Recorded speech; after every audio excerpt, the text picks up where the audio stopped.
¿Y si te dijera que la historia más impactante de la humanidad fue escrita por alguien que nunca conoció a su protagonista en persona, pero que dedicó su vida a desenterrar cada verdad con un rigor que hoy aplaudiríamos en cualquier investigación periodística o histórica?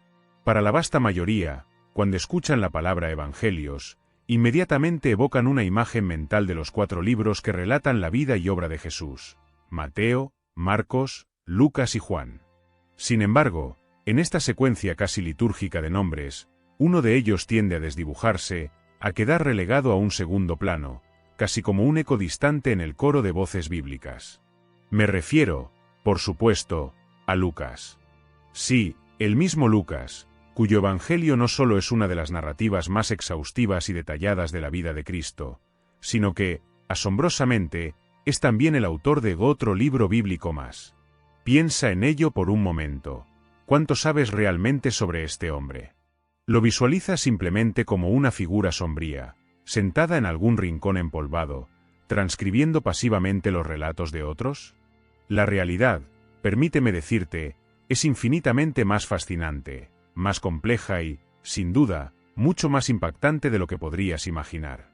La contribución de Lucas a nuestra comprensión de Jesús de Nazaret, a la articulación de su mensaje, y a la crónica de los primeros pasos de la Iglesia primitiva es tan monumental, tan intrínsecamente ligada al tejido mismo de la fe cristiana, que sin él, tendríamos un vacío abismal, una laguna inmensa en la historia que creemos conocer.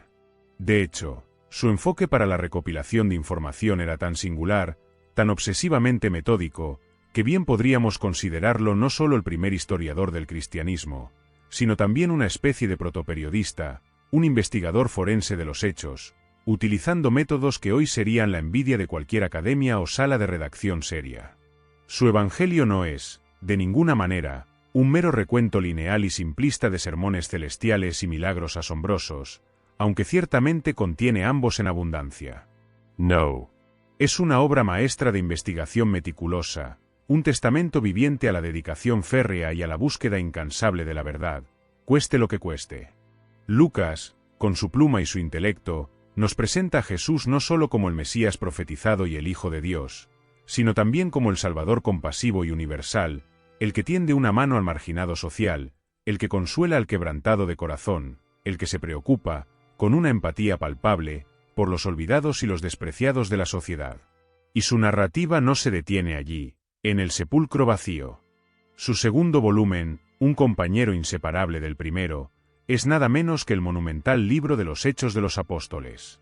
Esta es la crónica esencial y vibrante del nacimiento y la expansión explosiva de la Iglesia primitiva, un relato dinámico y lleno de acción de cómo un pequeño y heterogéneo grupo de seguidores de un carpintero crucificado logró transformar, en apenas unas décadas, el mundo conocido, llevando su mensaje desde las polvorientas calles de Jerusalén hasta los mismísimos confines del Imperio Romano. Entonces, surge la pregunta, casi inevitable: ¿por qué, si la obra de Lucas es tan fundamental, tan crucial, tan revolucionaria en su alcance y su profundidad, su figura a menudo queda relegada a la sombra de los apóstoles más prominentes, como el impetuoso Pedro o el visionario Pablo? ¿Por qué su nombre no resuena con la misma fuerza, con el mismo eco de reconocimiento, que el de aquellos que caminaron y hablaron directamente con Jesús? La respuesta a esta paradoja podría sorprenderte, y es precisamente el núcleo de lo que vamos a desvelar en este viaje. Porque para comprender plenamente la magnitud de lo que Lucas logró, para apreciar el inconmensurable legado que nos dejó, primero debemos desentrañar quién era este hombre enigmático, que lo impulsó, qué herramientas y perspectivas aportó a su monumental tarea, y como su singular y altamente cualificada perspectiva nos legó no solo un evangelio, sino una de las narrativas más ricas, contextualizadas y fundamentalmente importantes de toda la fe cristiana. Prepárate para ver a Lucas no simplemente como otro evangelista en una lista, sino como el arquitecto histórico, el cronista inigualable que, con una precisión casi científica, cimentó nuestra comprensión de la historia más grande y transformadora jamás contada. Su meticulosidad, su acceso a fuentes primarias, su mente entrenada y su propósito claro lo distinguen, haciéndolo una figura central cuya historia merece ser contada, y cuya obra merece ser valorada en su justa dimensión. Este no es solo un relato bíblico, es una inmersión en la mente de un genio que dio forma a la historia. La historia está llena de enigmas, de figuras que dejaron una huella imborrable, pero cuya identidad permanece velada, envuelta en el misterio de los siglos. Piénsalo, ¿cuántos de los grandes autores de la antigüedad son realmente conocidos por el público general, más allá de sus obras? Homero, el bardo ciego, ¿fue una persona o un colectivo de voces? ¿Quién fue realmente el autor de los manuscritos del Mar Muerto? En el vasto panorama de los textos sagrados, los evangelios presentan su propio conjunto de curiosidades. Mientras Mateo, el recaudador de impuestos, y Juan, el discípulo amado, son nombres que resuenan con familiaridad por su conexión directa con Jesús, y Marcos, aunque menos conocido personalmente, se asocia fuertemente con Pedro. El nombre de Lucas a menudo flota en un limbo de anonimato para muchos. Se le reconoce como el autor de uno de los evangelios, pero ¿quién era el más allá de ese título? Durante siglos, eruditos y creyentes se han preguntado sobre la identidad exacta de este escritor prolífico. ¿Era un judío helenizado o un gentil? ¿Cuál era su profesión? ¿Cómo obtuvo la información tan detallada que plasmó en sus escritos? La intriga solo se profundiza cuando consideramos que, a diferencia de Mateo y Juan, Lucas no fue uno de los 12 apóstoles originales. No caminó junto a Jesús por las laderas de Galilea, no escuchó sus sermones desde la primera fila, ni fue testigo presencial de sus milagros más íntimos. Sin embargo, su evangelio es, en muchos aspectos, el más completo, el que ofrece una cronología más ordenada y un nivel de detalle que a menudo supera a los otros. Esto plantea una pregunta crucial. ¿Cómo es posible que un extraño al círculo íntimo de Jesús lograra capturar su vida y mensaje con una precisión y profundidad tan asombrosas? La respuesta a este enigma es precisamente lo que eleva a Lucas por encima de un simple compilador de relatos. No se conformó con escuchar rumores o historias de segunda mano. Su propósito, como él mismo declara al inicio de su evangelio, era realizar una investigación meticulosa y exhaustiva. Imagina a un detective forense reconstruyendo un caso complejo, entrevistando a cada testigo, analizando cada pieza de evidencia, buscando la verdad con una dedicación implacable. Eso era Lucas. Él no solo recopiló información, la verificó, la contrastó y la organizó con una mente analítica y un propósito claro. Y aquí viene la clave que resuelve gran parte de este misterio: las propias epístolas de Pablo. En sus cartas, Pablo, el apóstol de los gentiles, menciona a un compañero de viaje, un colaborador leal y, lo más revelador, un médico. En Colosenses 4, versículo 14, Pablo lo llama Lucas, el médico amado. Esta breve pero poderosa descripción es la pieza que encaja en el rompecabezas. Un médico en la antigüedad no era solo un sanador de cuerpos. Era un observador agudo, un pensador lógico, un individuo con una educación superior y una mente entrenada en la precisión y el detalle. Un médico que viajaba con Pablo, el apóstol que había tenido encuentros directos con los apóstoles originales y con testigos oculares de la vida de Jesús, tenía una oportunidad única de acceder a fuentes de primera mano. Esta conexión con Pablo, y la profesión de Lucas como médico, disipa gran parte del misterio que rodea su figura. Nos da una idea clara de su educación, su mentalidad y su acceso. No era un mero aficionado, era un profesional altamente cualificado, cuya habilidad para observar, diagnosticar y registrar sería invaluable en la tarea de documentar la historia de Jesús y el nacimiento de su iglesia. Así, el misterio de Lucas no es el de una figura desconocida, sino el de un genio infravalorado, un erudito cuyas obras han modelado la fe de millones, pero cuya propia historia a menudo permanece en un segundo plano. Es hora de sacar a la luz al hombre detrás de los rollos. Una vez que el velo del anonimato se levanta, y el nombre de Lucas comienza a tomar forma, la curiosidad se dispara. ¿Quién era este hombre, más allá de ser el médico amado de Pablo? Su identidad es crucial para entender la credibilidad y el propósito de sus escritos. Si bien la Biblia no nos da una biografía completa de Lucas, como no la da de muchos de sus personajes, sí podemos reconstruir su perfil a partir de pistas internas en sus propios libros y de testimonios de los primeros siglos de la Iglesia. Una de las primeras y más significativas inferencias es su origen. A diferencia de los otros evangelistas, Lucas es el único autor del Nuevo Testamento que no era judío. Sí, lo escuchaste bien, era un gentil, probablemente de ascendencia griega, y se cree que procedía de Antioquía de Siria. Esta ciudad, conocida por su vibrante mezcla cultural y su papel crucial como uno de los primeros grandes centros de la cristiandad primitiva, parece un lugar perfecto para que alguien como Lucas desarrollara su perspectiva única. Un gentil educado, con acceso a la cultura helénica y su énfasis en la historia y la filosofía, tendría una mente abierta a las narrativas universales del cristianismo. Esta es una revelación profunda. Significa que el hombre que nos dio la narrativa más detallada de la vida de Jesús y el nacimiento de la Iglesia no era parte de la nación de Israel, no creció bajo la ley de Moisés. Su fe y su comprensión del Mesías surgieron de su encuentro con el mensaje de Jesús a través de los apóstoles, especialmente Pablo. Esto le otorgó una perspectiva singular, la de un forastero que se convirtió en un testigo y cronista apasionado. Su evangelio, por lo tanto, no se centra exclusivamente en la conexión de Jesús con Israel, sino que consistentemente subraya la universalidad de la salvación, un tema recurrente que resuena con la experiencia de alguien que no nació en el pacto, pero fue injertado en él. Además de su origen gentil, la tradición y las epístolas de Pablo nos confirman su profesión: era un médico. Como ya mencionamos, esto no era un detalle menor en la antigüedad. Los médicos eran figuras respetadas, a menudo bien educadas, con una mente analítica y una inclinación por la observación detallada y el registro preciso. No se trataba de curanderos que operaban por superstición, eran profesionales que basaban su práctica en la observación de síntomas, el diagnóstico y el tratamiento. Esta formación profesional se refleja directamente en su estilo de escritura. Su lenguaje es a menudo más refinado y académico que el de los otros evangelistas.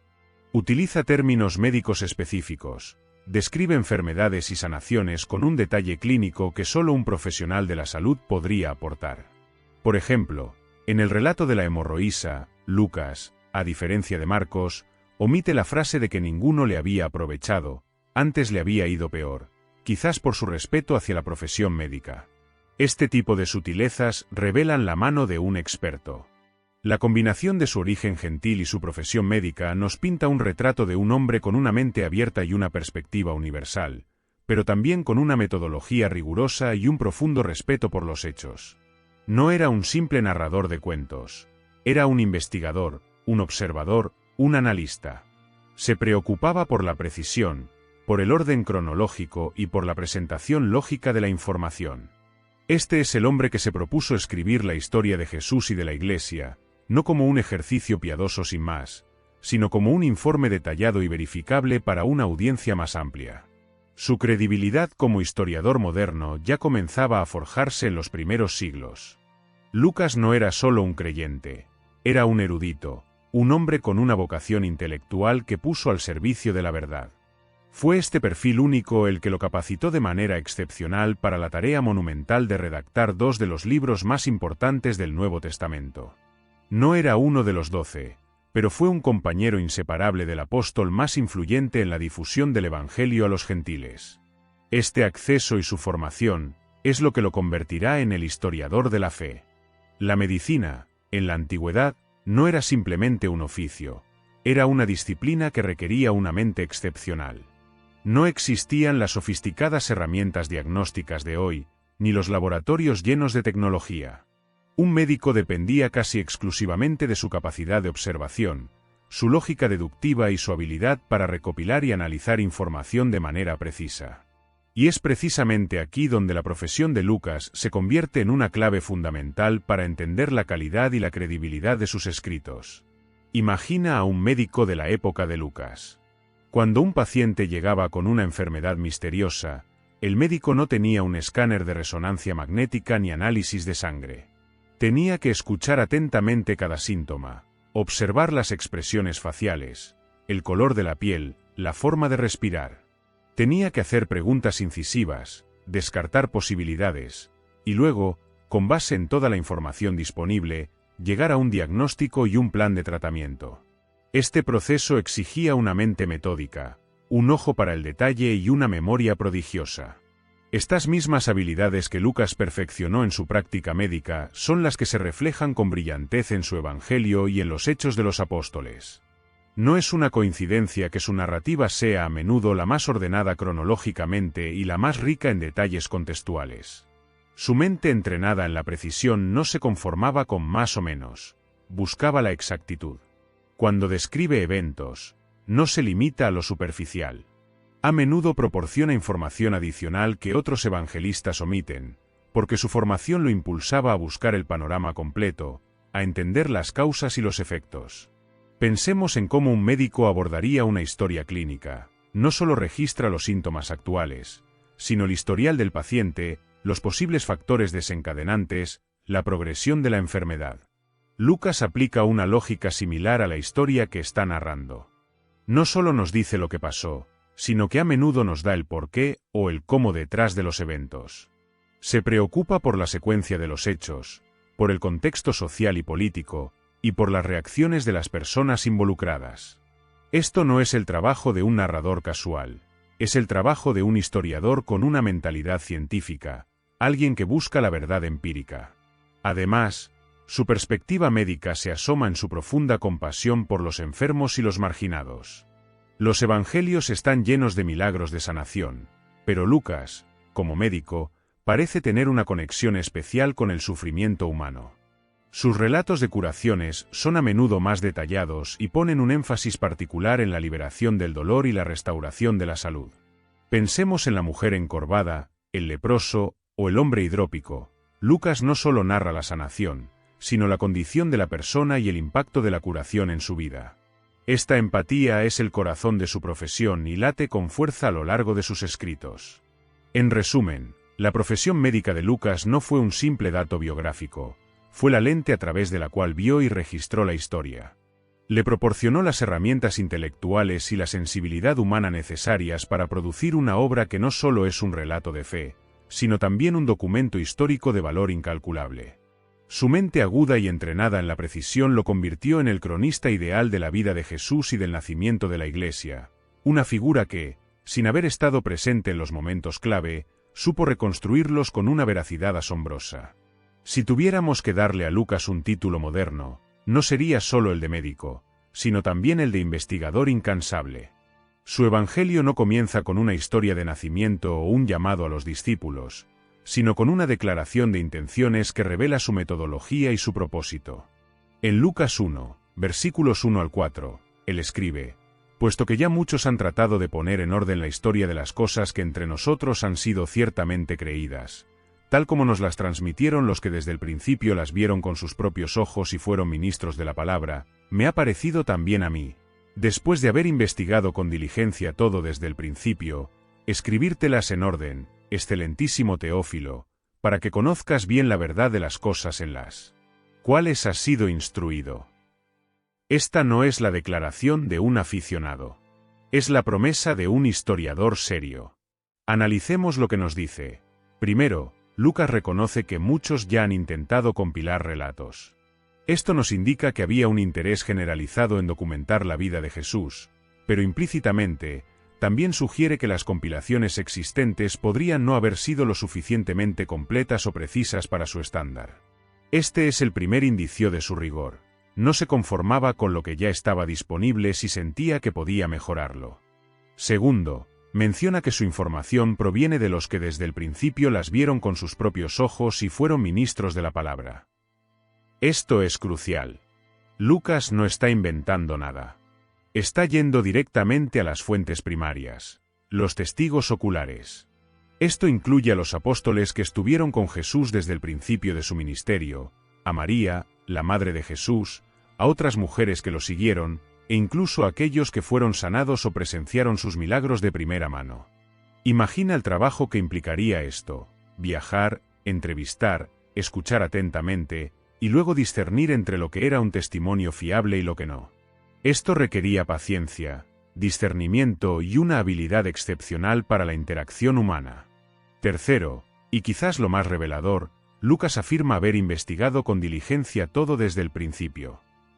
La palabra griega utilizada para investigado con diligencia implica un examen exhaustivo, una investigación minuciosa y una verificación de los hechos. No fue un proceso superficial. Se tomó el tiempo necesario para rastrear cada detalle, cada evento, cada enseñanza. Esto es el equivalente antiguo de lo que hoy llamaríamos investigación de campo rigurosa y verificación de datos. No se conformaba con escuchar una historia. Quería entender el contexto completo, las circunstancias precisas y las implicaciones de cada evento. Finalmente, su propósito es claro: escribir en orden para que su destinatario, excelentísimo Teófilo, y por extensión, nosotros, pudiera conocer bien la verdad de las cosas. La palabra orden aquí no solo se refiere a una secuencia cronológica, sino también a una presentación lógica y coherente. Lucas quería que sus lectores tuvieran una comprensión sólida, bien fundamentada y accesible de los hechos en los que se basaba su fe. No quería solo informar, quería convencer a través de la evidencia y la coherencia. Esta declaración programática al inicio de su Evangelio es la piedra angular para entender a Lucas. Nos muestra a un hombre con una misión clara, una metodología impecable y un compromiso inquebrantable con la verdad. No fue un escritor pasivo, fue un investigador activo, que persiguió las fuentes, entrevistó a los testigos y organizó los datos con una precisión que pocos de su tiempo podrían igualar. Es precisamente esta mentalidad de investigador incansable lo que le permitió construir una narrativa tan rica, detallada y, sobre todo, tan creíble. La credibilidad de cualquier relato histórico depende, en gran medida, de la calidad de sus fuentes. Y aquí es donde Lucas realmente brilla. No se conformó con chismes o tradiciones orales de segunda mano. Su compromiso, como ya vimos, era buscar a los testigos oculares, a aquellos que habían vivido los eventos en primera persona. Esto es un estándar de oro en cualquier investigación, ya sea antigua o moderna. Imagina a Lucas, con su mentalidad de médico y su espíritu de investigador, llegando a Jerusalén o a los alrededores de Galilea. No tenía una grabadora de audio, ni cámaras de vídeo. Su herramienta principal era su capacidad de escuchar, observar y discernir. ¿Con quién crees que habló? Las posibilidades son fascinantes, y en algunos casos, incluso se vislumbran en su propio texto. Es casi seguro que Lucas interactuó extensamente con los apóstoles que habían caminado con Jesús. Pedro, Juan, Santiago, y quizás otros como Andrés o Felipe. Estos hombres eran la fuente principal de las enseñanzas de Jesús, de sus milagros, y de los eventos cruciales de su ministerio. Lucas habría pasado horas, días, semanas, incluso meses, entrevistándolos, pidiéndoles que repitieran los relatos, que aclararan los detalles, que contextualizaran lo que habían visto y oído. Podemos imaginarlo preguntando: ¿y luego qué pasó? ¿Quién estaba allí? ¿Cómo reaccionó la gente? ¿Qué dijo Jesús exactamente en ese momento? Pero Lucas no se limitó a los apóstoles. Una de las características más distintivas de su Evangelio es la riqueza de detalles sobre la infancia de Jesús y el papel de María, su madre. Esto sugiere fuertemente que Lucas tuvo acceso directo a María o a su círculo más íntimo. Es probable que haya sido la única persona que se sentó con ella para escuchar su versión de la Anunciación, el nacimiento en Belén, la visita de los pastores, el encuentro con Simeón y Ana en el templo, y los años de crecimiento de Jesús. Solo Lucas nos da el Magnificat, la oración de María. ¿De dónde lo obtuvo sino de ella misma o de alguien muy cercano que lo escuchó de sus labios? Este acceso a la Madre de Jesús es un tesoro histórico invaluable y un testimonio de la profundidad de su investigación. Además de María y los apóstoles, Lucas habría buscado a otros testigos directos. Podría haber hablado con las mujeres que seguían a Jesús y lo apoyaban, como María Magdalena, Juana o Susana, quienes estuvieron presentes en momentos cruciales como la crucifixión y la resurrección. Quizás entrevistó a algunos de los 70 discípulos que Jesús envió. O incluso a personas que fueron sanadas por Jesús o que presenciaron sus milagros, como Zaqueo, o los padres del ciego de nacimiento, o Lázaro y sus hermanas. Cada uno de ellos podría haberle proporcionado una pieza del rompecabezas. Este proceso de recopilación de testimonios de primera mano es lo que le da al Evangelio de Lucas su carácter tan vívido y detallado. No es un relato abstracto, es una narrativa llena de personas, emociones y contextos específicos. Su mente de médico, acostumbrada a recolectar síntomas de la propia boca del paciente, se adaptó perfectamente a la tarea de extraer los síntomas de la verdad histórica de aquellos que la habían vivido. El hecho de que Lucas pasara tiempo con los testigos oculares no solo añade un peso inmenso a la autenticidad de su evangelio, sino que también nos muestra su dedicación inquebrantable a la verdad. No se conformó con menos.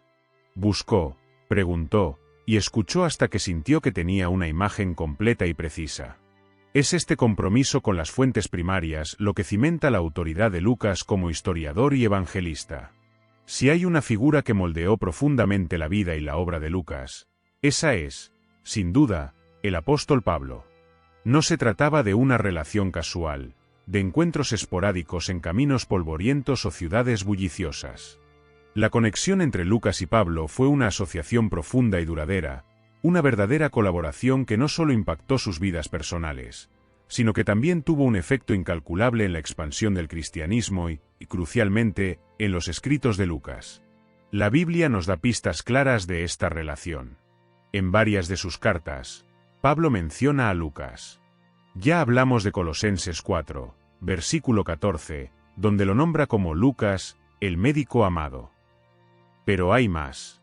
En Filemón 24, Lucas es contado entre los colaboradores de Pablo. Y quizás la referencia más conmovedora se encuentra en 2 de Timoteo 4, versículo 11, donde Pablo, en sus últimos días, encarcelado y enfrentando el martirio, escribe: «Solo Lucas está conmigo». Estas palabras pintan una imagen de lealtad inquebrantable, de un compañero que permaneció al lado de Pablo incluso cuando la mayoría lo había abandonado. Esta relación no era solo de amistad, era una asociación ministerial. Lucas no era un mero seguidor, sino un compañero de viaje. El libro de los Hechos de los Apóstoles, escrito por el propio Lucas, es la prueba más contundente de esto. A partir del capítulo 16, y en varias secciones posteriores, Lucas cambia la narración de la tercera persona, ellos, a la primera persona del plural, nosotros. Estas secciones, conocidas como las secciones del nosotros, son como un diario de viaje personal de Lucas, lo que indica que estaba físicamente presente y participando activamente en los viajes misioneros de Pablo.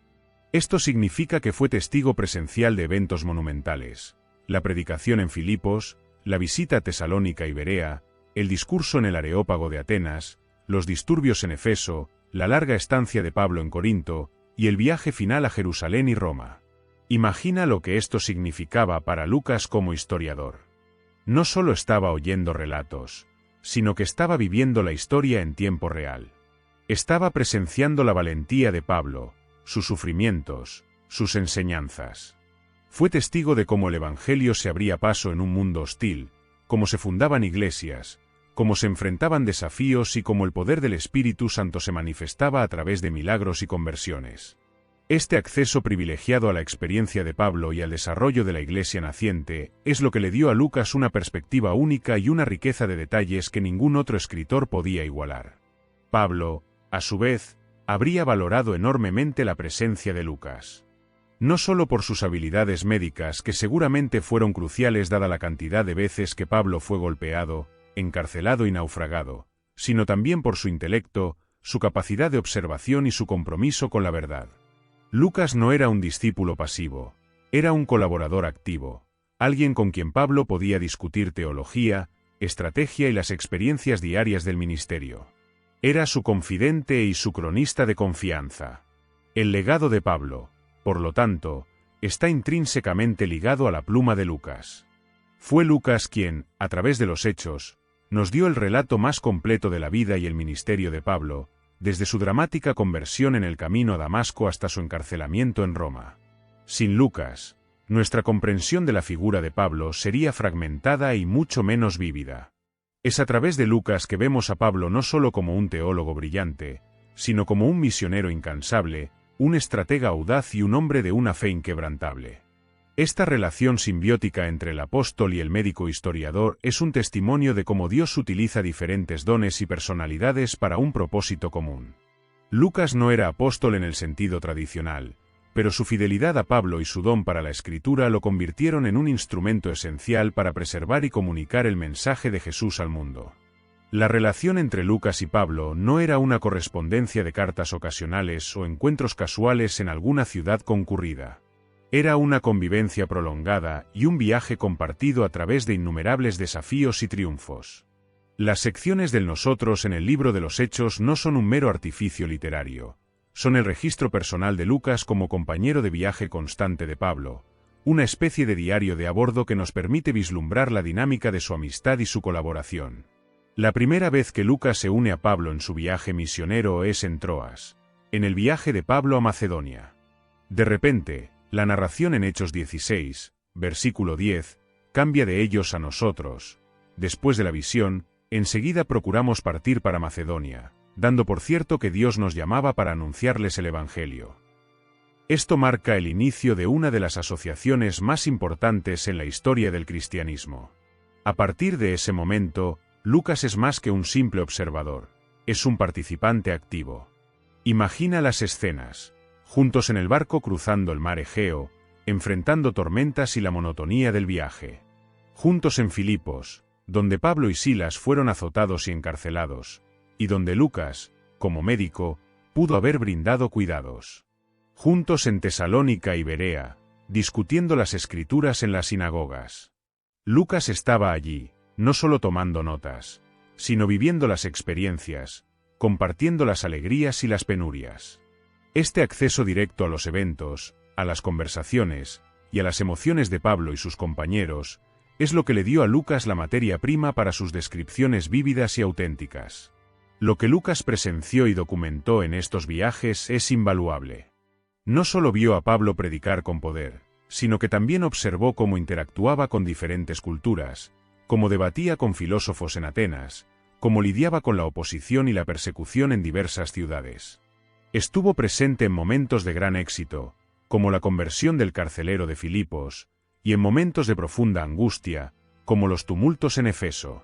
Fue testigo de milagros realizados a través de la mano de Pablo, como la resurrección de Eutico. Más allá de los eventos externos, Lucas también tuvo la oportunidad única de conocer a Pablo en un nivel personal. Compartieron comidas, noches a la intemperie, discusiones teológicas y momentos de oración. Lucas pudo observar de cerca la pasión inquebrantable de Pablo por el Evangelio, su resiliencia frente a la adversidad, su humildad y su profunda devoción a Cristo. Esta cercanía personal es lo que le permitió a Lucas pintar un retrato tan matizado y humano del apóstol de los gentiles. La lealtad de Lucas a Pablo se extiende hasta el final. Estuvo con él durante sus 2 encarcelamientos en Roma. Las últimas palabras de Pablo en 2 de Timoteo, mencionando que solo Lucas está conmigo, son un testimonio conmovedor de esta fidelidad. En un momento de aislamiento y peligro, Lucas permaneció al lado de su amigo y mentor, no solo como médico, sino como apoyo moral y como testigo final de su legado. Este viaje conjunto no solo proporcionó a Lucas una fuente inagotable de material para los Hechos, sino que también profundizó su propia fe y comprensión del mensaje de Jesús. Al caminar al lado de Pablo, Lucas no solo registró la historia, se convirtió en parte de ella, experimentando de primera mano la dinámica del movimiento cristiano naciente. Es esta experiencia personal y prolongada lo que hace que sus relatos no sean simplemente hechos fríos, sino narrativas imbuidas de la vida, el propósito y la pasión de sus protagonistas. En la antigua Roma, los historiadores serios no solo se preocupaban por contar una historia, sino por verificar cada hecho, cada nombre, cada lugar. La reputación de un historiador dependía de su precisión. Y Lucas, aunque no era un historiador romano en el sentido formal, operaba con una mentalidad similar, si no superior, en su búsqueda de la verdad. Su Evangelio y el libro de los Hechos están repletos de lo que podríamos llamar marcadores de autenticidad, detalles específicos que solo un investigador meticuloso y un testigo cercano podrían haber incluido. Pensemos en la cantidad de nombres propios y lugares geográficos que Lucas incorpora en sus narrativas. No se limita a decir un pueblo de Galilea. Menciona Nazaret, Caná, Capernaum, y luego Jerusalén, Belén y muchísimas otras ciudades y regiones. En Hechos, la lista se expande exponencialmente. Antioquía, Tarso, Derbe, Listra, Iconio, Filipos, Tesalónica, Atenas, Corinto, Efeso, Cesarea, y finalmente Roma. Cada uno de estos lugares era verificable para los lectores de su tiempo, y muchos lo son aún hoy. Nombrar estos lugares específicos, En lugar de descripciones vagas, le da a su relato un peso innegable de realismo y verdad. Pero va más allá de los nombres de lugares. Lucas también es notable por su inclusión de personajes históricos específicos y gobernantes de la época. No solo nos habla del emperador Augusto en el contexto del censo que llevó a José y María a Belén, sino que también menciona a Quirino como gobernador de Siria. Más tarde, en Hechos, nombra gobernadores como Poncio Pilato, Félix y Festo, a reyes como Herodes Agripa y II, a procuradores romanos y a oficiales militares. Nos habla del tetrarca Herodes y de su hermano Felipe. Cuando describe la época en que Juan el Bautista comenzó su ministerio, Lucas 1, versículos 1 y 2, nos sitúa con una precisión asombrosa, en el año 15 del imperio de Tiberio César, siendo Poncio Pilato gobernador de Judea, y Herodes tetrarca de Galilea, y su hermano Felipe tetrarca de Iturea y de la provincia de Traconite, y Lisanias tetrarca de Abilinia, y siendo Anás y Caifás sumos sacerdotes, vino palabra de Dios a Juan hijo de Zacarías en el desierto. Esto no es el lenguaje de un mito, es el lenguaje de un historiador que se preocupa por la cronología y la verificación. Esta inclusión de datos históricos y geográficos precisos no es una coincidencia. Es una estrategia deliberada de Lucas para cimentar la veracidad de su narrativa. Para un lector de la antigüedad, estos detalles habrían servido como pruebas de que lo que estaba leyendo no era una fantasía, sino un relato de hechos que ocurrieron en un tiempo y lugar específicos, dentro de la historia del Imperio Romano y de la región de Judea. Si alguien dudara de un evento, podía verificar la existencia de un gobernador o un rey en una fecha determinada. Además, Lucas demuestra una profunda comprensión de las costumbres judías y romanas, de las leyes y los procedimientos judiciales. Sus descripciones de los juicios de Jesús y de Pablo, por ejemplo, son sorprendentemente precisas en cuanto a los protocolos legales de la época. Este nivel de detalle sugiere no solo una investigación minuciosa, sino también un profundo conocimiento cultural que un forastero, a menos que fuera un erudito diligente, difícilmente podría haber adquirido. En esencia, Lucas operaba bajo el principio de que la verdad se encuentra en los detalles. Su formación como médico le había enseñado la importancia de la observación minuciosa, y su celo como historiador lo impulsó a buscar la exactitud en cada dato. Es esta obsesión por la verdad en cada detalle lo que eleva sus escritos de simples relatos religiosos a documentos históricos de incalculable valor, permitiéndonos hoy confiar en que lo que leemos sobre Jesús y la Iglesia primitiva está firmemente anclado en la realidad. Mientras el Evangelio de Lucas nos sumerge en la vida terrenal de Jesús, su segundo volumen, el libro de los Hechos de los Apóstoles, nos eleva a un nuevo capítulo de la historia de la salvación, el nacimiento y la expansión explosiva de la Iglesia. Este no es un apéndice sin importancia, es la continuación lógica y necesaria del relato de Lucas, la prueba viviente de que el mensaje de Jesús no terminó con su crucifixión y resurrección, sino que apenas estaba comenzando.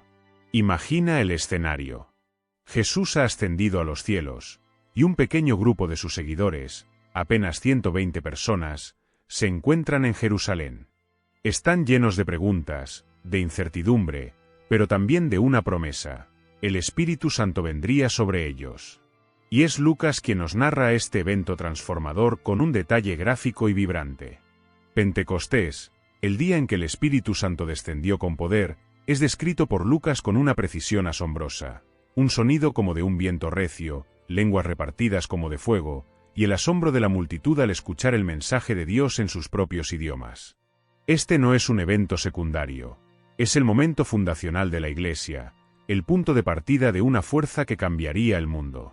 Lucas, con su ojo de historiador, nos muestra cómo esta pequeña chispa se convierte rápidamente en un incendio.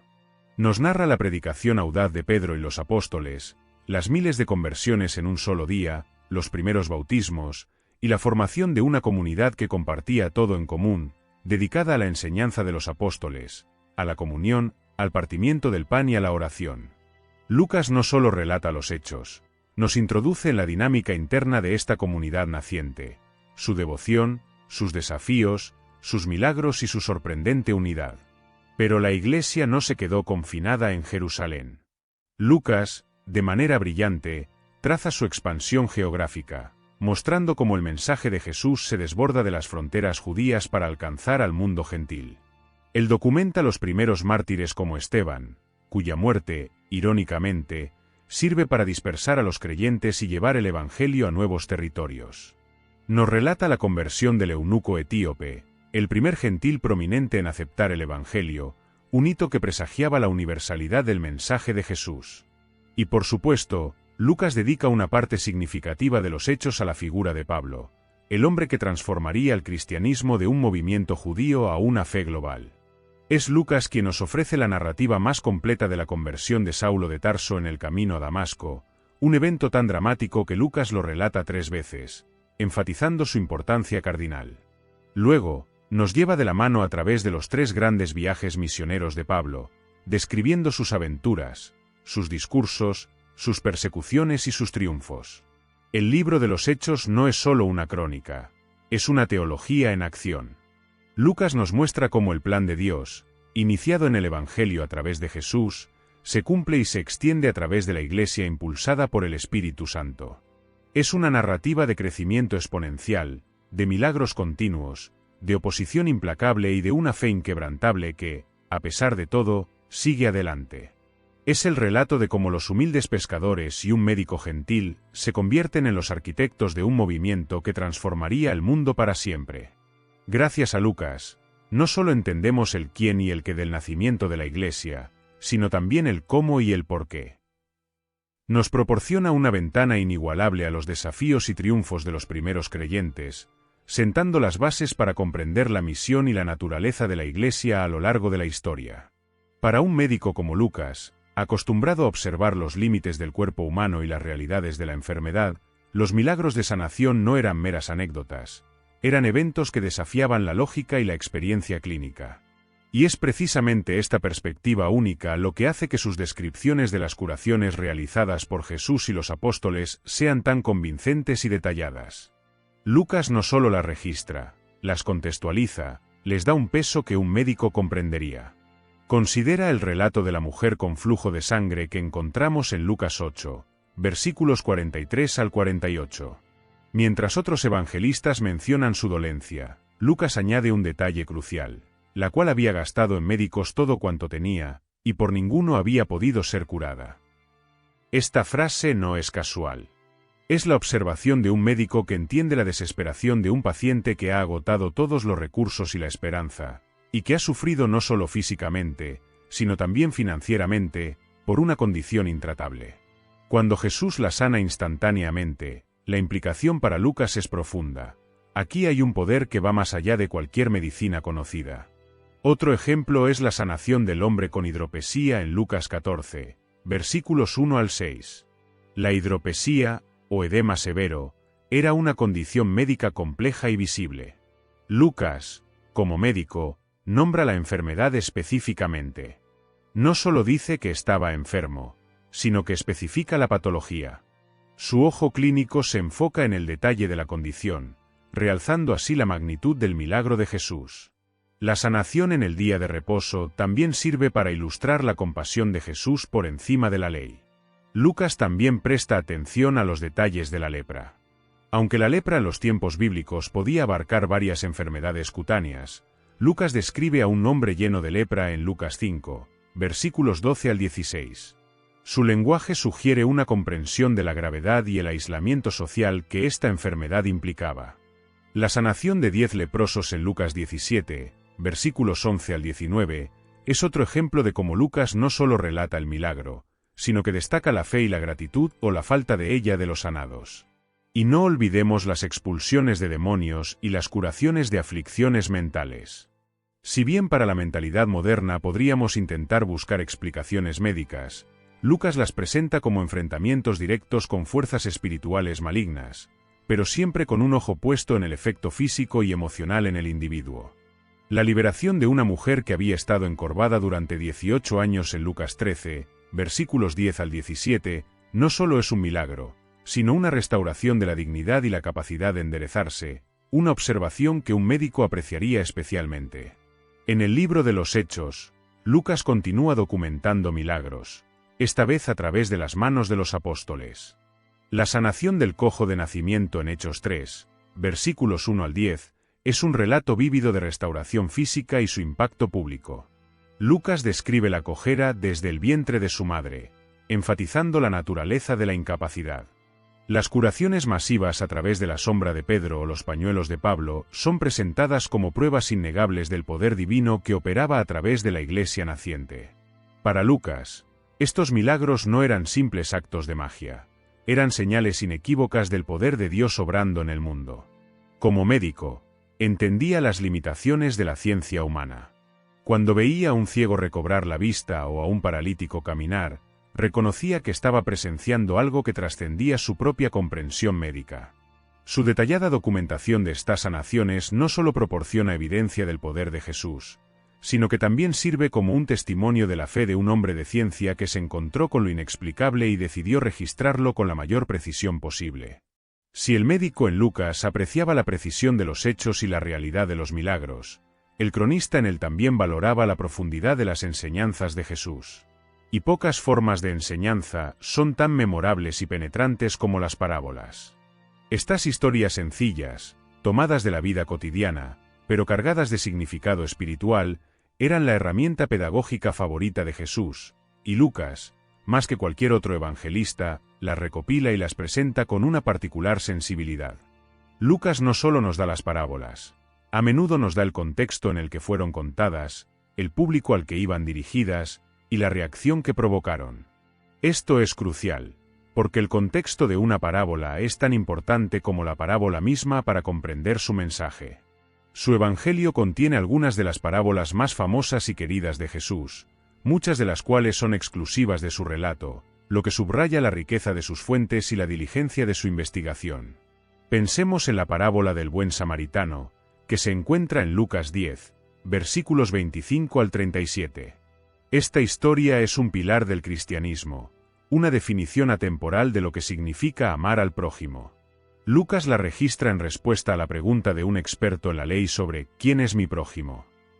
La parábola no solo desafía la estrechez de miras religiosa de la época, sino que eleva el concepto de compasión por encima de las barreras étnicas y religiosas. Solo Lucas la incluye, y su ubicación dentro de un diálogo específico la hace aún más poderosa. O la parábola del hijo pródigo, en Lucas 15, versículos 11 al 32. Esta es quizás la historia más emotiva de todas las parábolas de Jesús, una narrativa profunda sobre el arrepentimiento, el perdón y el amor incondicional de un padre. Lucas la sitúa en una serie de parábolas sobre la pérdida y el encuentro, lo que amplifica su mensaje de misericordia y la alegría en el cielo por un pecador que se arrepiente. Es una obra maestra de la literatura y una pieza central de la teología de Lucas sobre la gracia. Su sensibilidad hacia los marginados y los pecadores brilla intensamente en esta historia. La parábola del rico y Lázaro, también exclusiva de Lucas en el capítulo 16, versículos 19 al 31, es una advertencia sombría sobre el juicio final y la importancia de la compasión en esta vida. El nivel de detalle en la descripción de las circunstancias de ambos hombres, y su destino después de la muerte, la hace una parábola poderosa y memorable. Otros ejemplos incluyen la parábola del sembrador, que también se encuentra en otros evangelios, pero Lucas le da su propio matiz, la parábola del fariseo y el publicano, Lucas 18, versículos 9 al 14, que subraya la humildad y la verdadera justicia, y la parábola de la moneda perdida, Lucas 15, versículos 8 al 10. Otra gema sobre el valor de cada alma perdida y la alegría al encontrarla. El hecho de que Lucas haya dedicado tanto espacio y atención a estas parábolas revela su comprensión de que no eran meras ilustraciones, sino ventanas a la naturaleza del reino de Dios y al corazón de Jesús. Eran herramientas para revelar verdades profundas de una manera accesible, desafiante y transformadora. Al preservar estas historias, Lucas no solo nos legó tesoros literarios, sino que también nos proporcionó una comprensión más rica y matizada de la enseñanza de Jesús. Su pluma capturó no solo los hechos, sino también la sabiduría divina encapsulada en estas narrativas atemporales. Si hubiera una palabra que encapsulara el corazón del mensaje de Lucas, más allá de la precisión histórica, sería misericordia. Más que cualquier otro evangelista, Lucas presenta a Jesús como el Salvador universal, cuya compasión se extiende a los marginados, a los pecadores, a los olvidados de la sociedad. Su evangelio es, en esencia, el evangelio de la misericordia, una narrativa que resalta la gracia divina hacia aquellos que la sociedad más despreciaba. Esta sensibilidad de Lucas puede atribuirse a su propia identidad como gentil. Al no ser judío, él mismo era, en cierto sentido, un marginado de las promesas del pacto original antes de su conversión. Por lo tanto, comprendía íntimamente la necesidad de una salvación que trascendiera las fronteras étnicas y religiosas. Su evangelio es un eco constante de la visión de Dios que no hace acepción de personas. Piensa en los personajes que Lucas destaca. Es el único que nos presenta a la mujer pecadora que unge los pies de Jesús con sus lágrimas en Lucas 7, versículos 36 al 50. Mientras Simón el fariseo la juzga, Jesús la perdona y alaba su gran amor. Este relato subraya la capacidad de Jesús para ver más allá del pecado y hacia el arrepentimiento sincero, ofreciendo una redención que choca con las normas sociales de la época. Luego está la historia de Zaqueo, el jefe de los publicanos, un hombre despreciado por su colaboración con los romanos y su corrupción. En Lucas 19, versículos 1 al 10, vemos a Jesús buscando activamente a Zaqueo, comiendo en su casa, y declarando que el Hijo del Hombre vino a buscar y a salvar lo que se había perdido. La gracia de Jesús transforma la vida de Zaqueo, llevándolo a la restitución y al arrepentimiento, un testimonio del poder transformador de la misericordia divina. Lucas también es el evangelista que enfatiza la compasión de Jesús por los pobres, los enfermos y los oprimidos. Su evangelio está lleno de referencias a los pobres de espíritu, los que sufren, y aquellos que necesitan sanación y liberación. La parábola del buen samaritano, exclusiva de Lucas, no solo es una lección sobre quién es el prójimo, sino un potente llamado a la acción compasiva hacia cualquiera en necesidad, sin importar su origen o condición. Incluso en la crucifixión, Lucas nos ofrece una perspectiva única de la misericordia de Jesús. Solo él registra las palabras de Jesús en la cruz: Padre, perdónalos, porque no saben lo que hacen, en Lucas 23, versículo 34. Y solo él nos narra la conversión y el perdón del ladrón arrepentido, a quien Jesús promete: de cierto te digo que hoy estarás conmigo en el paraíso, en Lucas 23, versículo 43. Incluso en sus momentos finales de agonía, la misericordia de Jesús es el tema central. La preocupación de Lucas por los marginados y los excluidos es palpable en cada capítulo. Muestra a Jesús comiendo con pecadores, sanando en sábado para restaurar la dignidad de los enfermos, y elevando el estatus de las mujeres y los niños. Este énfasis constante en la inclusión y el perdón es lo que le da al Evangelio de Lucas su carácter distintivo. Para Lucas, la historia de Jesús no era solo la historia de un Mesías judío, sino la historia de un Salvador para toda la humanidad, cuyo amor y misericordia se extienden a todos los que se arrepienten y confían en él. Su Evangelio es un recordatorio perdurable de que la gracia de Dios es más grande que cualquier pecado, y que su compasión no tiene límites. En un mundo antiguo donde las mujeres a menudo eran relegadas a la sombra, con poca voz y menos derechos, la narrativa de Lucas se destaca por su inclusividad y su particular atención a las figuras femeninas. Más que cualquier otro evangelista, Lucas eleva la presencia y el papel de las mujeres en la historia de Jesús y en el nacimiento de la Iglesia, presentándolas no solo como figuras pasivas, sino como discípulas activas, servidoras y testigos cruciales. Esta sensibilidad es otra manifestación del Evangelio de la Misericordia que Lucas tanto enfatiza.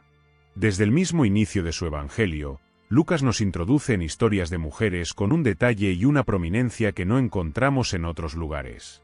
Piensa en Elisabet, la anciana y estéril esposa de Zacarías, que concibe a Juan el Bautista por un milagro divino. Es Lucas quien nos cuenta su gozo y su profecía cuando María la visita. Y, por supuesto, la figura central de la Anunciación es María, la joven Virgen de Nazaret, a quien el ángel Gabriel se le aparece. Solo Lucas nos da el conmovedor Magnificat, el cántico de alabanza de María, revelando su profunda fe y su comprensión de la obra de Dios. La historia de la presentación de Jesús en el templo incluye a la profetisa Ana, una mujer anciana y piadosa que reconoce al Mesías y habla de él a todos los que esperaban la redención. Durante el ministerio de Jesús, Lucas sigue destacando el rol de las mujeres. Es el único que nos presenta a la mujer pecadora en casa de Simón el fariseo, quien lava los pies de Jesús con sus lágrimas y los seca con su cabello, mostrando un amor y un arrepentimiento que contrastan con la frialdad del anfitrión. Jesús la defiende y la perdona públicamente, una muestra radical de inclusión en una sociedad que la habría condenado. Además, Lucas es el único evangelista que nombra a varias mujeres que seguían a Jesús y lo sostenían económicamente. En Lucas 8, versículos 1 al 3, leemos que iban con él los 12, y algunas mujeres que habían sido curadas de espíritus malos y de enfermedades. María, que se llamaba Magdalena, de la que habían salido 7 demonios, Juana, mujer de Chuza, mayordomo de Herodes, y Susana, y otras muchas que le servían de sus bienes. Esta lista no solo subraya la participación activa de las mujeres en el ministerio de Jesús, sino también su independencia económica y su compromiso financiero con la causa. Incluso en la crucifixión y resurrección, Lucas enfatiza la presencia femenina. Son las mujeres, no los discípulos varones, quienes permanecen fieles en la cruz hasta el final y quienes son las primeras en visitar el sepulcro vacío y recibir el mensaje de la resurrección de los ángeles.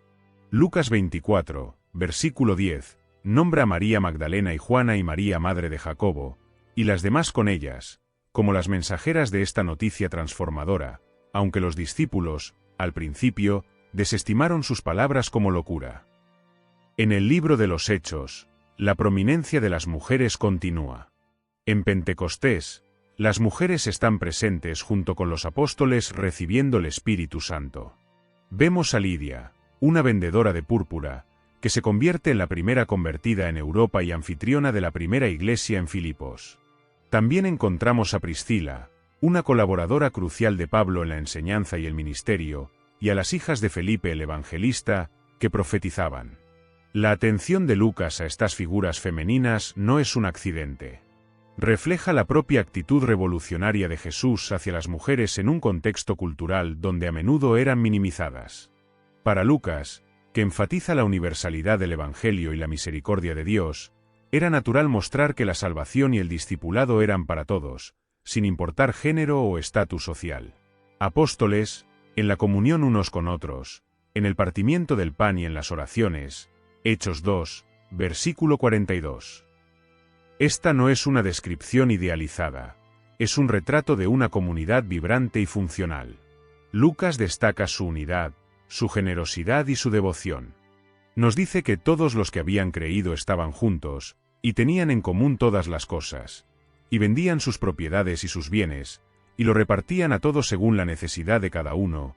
Hechos 2, versículos 44 y 45. Este nivel de compartir no era una imposición, sino una expresión de su amor y su compromiso mutuo. Pero Lucas no oculta los desafíos internos que enfrentó esta comunidad. Nos relata el caso de Ananías y Safira, quienes mintieron sobre una venta de propiedad y enfrentaron consecuencias severas.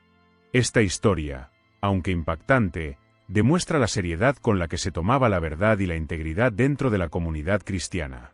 No era un grupo perfecto, pero era un grupo que buscaba la santidad y la transparencia.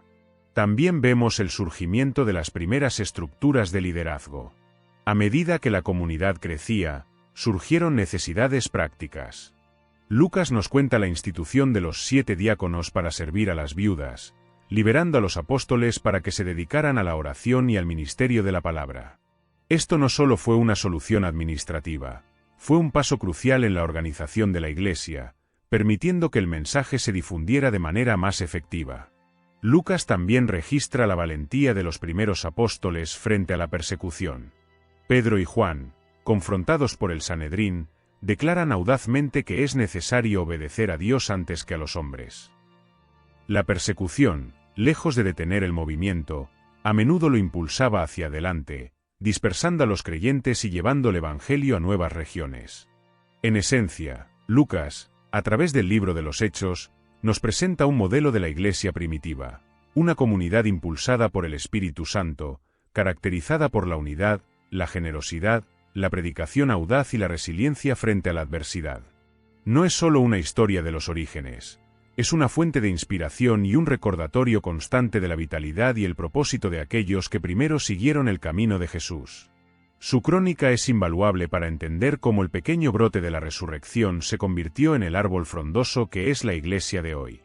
Si el nacimiento de la Iglesia en Jerusalén fue el encendido de una llama, La expansión del mensaje por el mundo conocido fue la propagación de un incendio imparable.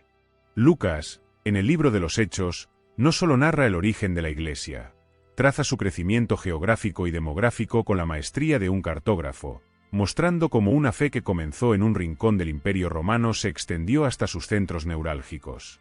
Este es el relato de cómo los seguidores de Jesús, impulsados por una convicción inquebrantable, superaron barreras culturales, geográficas y religiosas. El plan de Dios, tal como Lucas lo presenta, era que el Evangelio no se quedara confinado a Jerusalén o Judea. Jesús mismo había dicho a sus discípulos que serían sus testigos en Jerusalén, en toda Judea, en Samaria, y hasta lo último de la tierra, Hechos 1, versículo 8. Y Lucas documenta meticulosamente cómo esta profecía se fue cumpliendo paso a paso. La primera gran expansión, como ya vimos, fue impulsada por la persecución. Tras el martirio de Esteban, los creyentes se dispersaron, llevando la buena nueva a Judea y Samaria. Es Lucas quien nos cuenta cómo Felipe el Evangelista llevó el mensaje a Samaria, una región que los judíos solían despreciar, y cómo Pedro y Juan validaron esta obra. Esta es una muestra temprana de la universalidad del Evangelio, rompiendo barreras étnicas. Pero el gran punto de inflexión, el momento que realmente marcó el salto hacia una iglesia global, fue la conversión de Cornelio, el centurión romano. Lucas dedica un capítulo entero, el capítulo 10 de Hechos, a este evento monumental. La visión de Pedro, la visita a Cornelio, la predicación del Evangelio, y el descenso del Espíritu Santo sobre gentiles no circuncidados, es un testimonio dramático de que la salvación era también para los no judíos. Este evento desató un debate fundamental en la iglesia primitiva y sentó las bases para la misión gentil. Y es aquí donde la figura de Pablo se vuelve central en la narrativa de Lucas. Como ya mencionamos, Lucas documenta los 3 grandes viajes misioneros de Pablo con un detalle asombroso. Lo vemos en Antioquía de Siria, la primera gran base misionera gentil. Desde allí, Lucas nos lleva con Pablo y sus compañeros a través de Chipre, Asia Menor, Galacia, Frigia, Macedonia, Filipos, Tesalónica, Berea, Grecia, Atenas, Corinto, y luego de vuelta a Asia Menor, Éfeso. Cada viaje es una aventura, llena de predicación en sinagogas y mercados, debates con filósofos, sanidades milagrosas, enfrentamientos con la oposición, encarcelamientos y escapes dramáticos. Lucas no solo narra la geografía de la expansión, sino también la diversidad de personas que respondieron al Evangelio, judíos y gentiles, ricos y pobres, esclavos y libres, hombres y mujeres. La Iglesia se estaba convirtiendo en un crisol de culturas y estatus sociales, unidos por la fe en Jesús. Vemos la fundación de numerosas iglesias en ciudades estratégicas del Imperio Romano, que se convertirían en centros de difusión del cristianismo. La culminación de esta expansión, en el relato de Lucas, es el viaje de Pablo a Roma. A pesar de estar encadenado, Pablo llega a la capital del imperio, la cabeza del mundo, y Lucas termina su libro con Pablo predicando el Evangelio sin impedimento alguno desde su propia casa alquilada. Esto no es un final abrupto, es una declaración poderosa. El Evangelio, que comenzó en Jerusalén, ha llegado al corazón del imperio, y nada puede detenerlo. La maestría de Lucas en narrar esta expansión no es solo un registro histórico, es una demostración teológica del plan de Dios para que el Evangelio alcance a todas las naciones.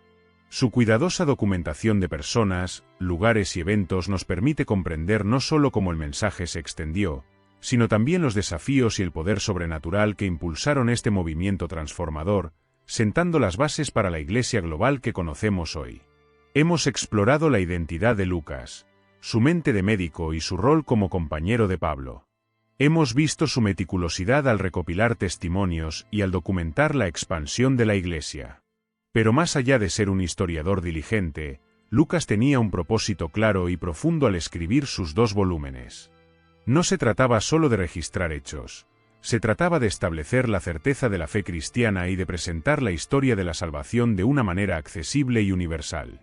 Volvamos a la declaración de Lucas al inicio de su Evangelio. Me ha parecido también a mí, después de haber investigado con diligencia todo desde el principio, escribírtelas en orden, excelentísimo Teófilo, para que conozcas bien la verdad de las cosas en las cuales has sido instruido, Lucas 1, versículos 3 y 4. Esta frase es la clave para entender su motivación. El excelentísimo Teófilo era probablemente un funcionario romano de alto rango, o quizás un título honorífico para cualquier lector noble. El hecho de que Lucas escribiera para él sugiere un deseo de presentar el cristianismo de una manera que fuera comprensible y creíble para una audiencia educada y posiblemente no judía. El propósito principal de Lucas era, entonces, doble. Primero, proporcionar una base sólida y bien investigada para la fe. En un mundo donde circulaban muchas historias y rumores, Lucas quería asegurar a sus lectores que lo que creían no se basaba en mitos o leyendas, sino en hechos verificables. Su Evangelio no es solo un libro de piedad, es una apología, una defensa razonada de la verdad del cristianismo.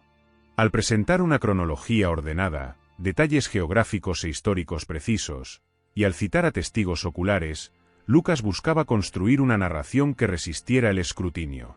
Quería que Teófilo, y todos sus lectores, tuvieran una certeza, la palabra griega aspaleia implica firmeza, seguridad, en su instrucción cristiana. Segundo, Lucas quería enfatizar la universalidad del mensaje de Jesús. Como gentil, Lucas entendía que la salvación no estaba destinada solo para los judíos, sino para toda la humanidad. Su Evangelio es el que más resalta el interés de Jesús por los marginados, los pobres, las mujeres, los samaritanos, los pecadores y los gentiles. El libro de los Hechos, por su parte, es el testimonio vivo de cómo este mensaje universal se expandió desde Jerusalén hasta el corazón del Imperio Romano, derribando barreras culturales y étnicas. El propósito de Lucas era mostrar que la Iglesia no era una secta judía, sino un movimiento global inclusivo. Además, Lucas tenía un interés particular en demostrar la inocencia de Jesús y de sus seguidores frente a las acusaciones romanas. En su Evangelio, Pilato declara la inocencia de Jesús 3 veces. En Hechos, Lucas muestra repetidamente cómo Pablo y otros apóstoles son hallados inocentes de cualquier delito por las autoridades romanas, o cómo los conflictos que enfrentan provienen principalmente de los judíos religiosos, no de una amenaza al orden civil romano. Este enfoque era crucial en un momento en que los cristianos eran a menudo sospechosos y perseguidos por el imperio. Lucas quería dejar claro que los cristianos eran ciudadanos respetuosos de la ley, cuya fe no representaba una amenaza política. En resumen, el propósito de Lucas no era simplemente narrar la vida de Jesús o la historia de la Iglesia, era establecer la credibilidad, la universalidad y la legitimidad de la fe cristiana para una audiencia más amplia. Sus 2 volúmenes son una obra maestra de investigación histórica y teológica, diseñada para infundir confianza en la verdad del Evangelio y para mostrar cómo el plan de Dios se despliega en la historia humana para la salvación de todos. Hemos recorrido el fascinante viaje de Lucas, desde su misteriosa identidad como médico gentil hasta su papel indispensable como cronista de la historia más grande jamás contada. Hemos desenterrado la mente aguda que lo impulsó a investigar con diligencia, su profunda conexión con Pablo, y cómo su pluma dio vida a los milagros, las parábolas y la expansión de la Iglesia. Ahora, al final de este recorrido, es momento de reflexionar sobre el legado imperecedero de Lucas y cómo su obra sigue impactando nuestra comprensión de la fe hoy. El primer pilar de su legado es la credibilidad histórica. En una era de escepticismo, los escritos de Lucas se alzan como un testimonio de que la fe cristiana no se basa en cuentos de hadas o mitos, sino en eventos reales que ocurrieron en la historia. Su meticulosidad al nombrar lugares, gobernantes y costumbres de la época, su insistencia en los testigos oculares, y su ojo para el detalle, especialmente en la resurrección, proporcionan una base sólida para aquellos que buscan la verdad. Nos permite decir con confianza que lo que creemos sobre Jesús no es solo una cuestión de fe ciega, sino una fe informada por un testimonio histórico riguroso. Lucas cimentó los hechos, dándonos un ancla en la realidad. En segundo lugar, Lucas nos legó una profunda comprensión de la universalidad del mensaje de Jesús. Como el único autor gentil del Nuevo Testamento, su perspectiva fue crucial para mostrar que la salvación no estaba limitada por la etnia, la cultura o el estatus social. Su Evangelio es un faro de inclusión, destacando la compasión de Jesús por los marginados, los pobres, las mujeres, los samaritanos, los pecadores. El libro de los Hechos es la prueba viva de cómo esta visión universal se desplegó, llevando el Evangelio desde un pequeño rincón de Oriente Medio hasta los confines del Imperio Romano, demostrando que el amor de Dios es para toda la humanidad. Además, la obra de Lucas es una ventana invaluable a la Iglesia primitiva. Sin sus Hechos de los Apóstoles, nuestra comprensión de los primeros días del cristianismo sería fragmentada y especulativa. Él nos muestra cómo el Espíritu Santo impulsó a los primeros creyentes, cómo se organizaron, cómo enfrentaron desafíos internos y externos, y cómo su audacia y fe sentaron las bases para el movimiento global que vemos hoy. Nos inspira y nos desafía a vivir con la misma devoción, unidad y celo misionero que caracterizó a esos primeros cristianos. Finalmente, el legado de Lucas es un recordatorio de que Dios usa a personas comunes con habilidades extraordinarias para propósitos extraordinarios. Un médico, un historiador, un compañero leal. Lucas no fue uno de los 12 apóstoles originales, pero su dedicación y sus talentos fueron cruciales para preservar y comunicar la historia de Jesús de una manera que ha resonado a través de 2 milenios. Su vida es un testimonio de que no se necesita ser una figura central para tener un impacto monumental en el reino de Dios. Así, la próxima vez que leas el Evangelio de Lucas o el libro de los Hechos, no veas solo palabras en una página. Ve la mente aguda de un médico, la diligencia de un investigador incansable, la lealtad de un compañero de viaje y el corazón compasivo de un hombre que dedicó su vida a desenterrar y narrar la haza de la historia más grande y transformadora jamás contada. Lucas no solo escribió la historia, nos ayudó a entenderla, a creerla y a vivirla. Su legado es imperecedero, y su voz sigue resonando, invitándonos a descubrir la verdad que nos da una certeza inquebrantable.